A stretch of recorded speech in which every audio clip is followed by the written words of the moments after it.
এই জুলাই গণঅভ্যুত্থানের পরে মানে এটা খুবই কষ্টের একটা বিষয়, রেসপন্সিবিলিটি উইদাউট অথরিটি।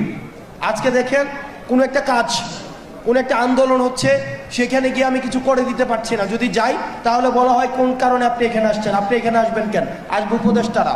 আবার যদি না যাই তাহলে আপনি আসলেন না কেন।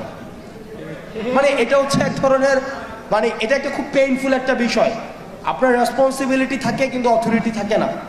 তো সেই জায়গা থেকে যে দাবিগুলো এসছে কুমিল্লার বিষয়ে, এই বিষয়গুলো নিয়ে ইতিমধ্যে আমরা কাজ শুরু করেছি। আমরা বিশ্বাস করি, আমরা ভরসা রাখতে চাই এই নির্বাচনের আগেই এই অন্তর্বর্তীকালীন সরকারের অধীনেই কুমিল্লা নামে এই বিভাগ হবে এবং আমরা আপনাদেরকে সাথে নিয়েই আমরা এই কুমিল্লা নামে বিভাগ করব।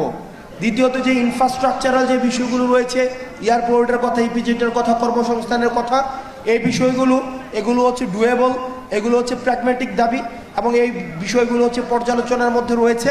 আমরা আশা করি এগুলো হচ্ছে ধাপে ধাপে হয়ে যাবে। দিন শেষে আমাদের কুমিল্লা মাথায় রাখতে হবে, কোনো কারণে যদি আওয়ামী লীগ ফেরত আসে, কুমিল্লাকে একটা আলাদা স্টেট বানাই দিয়ে আমাদেরকে আলাদা করে দিবে।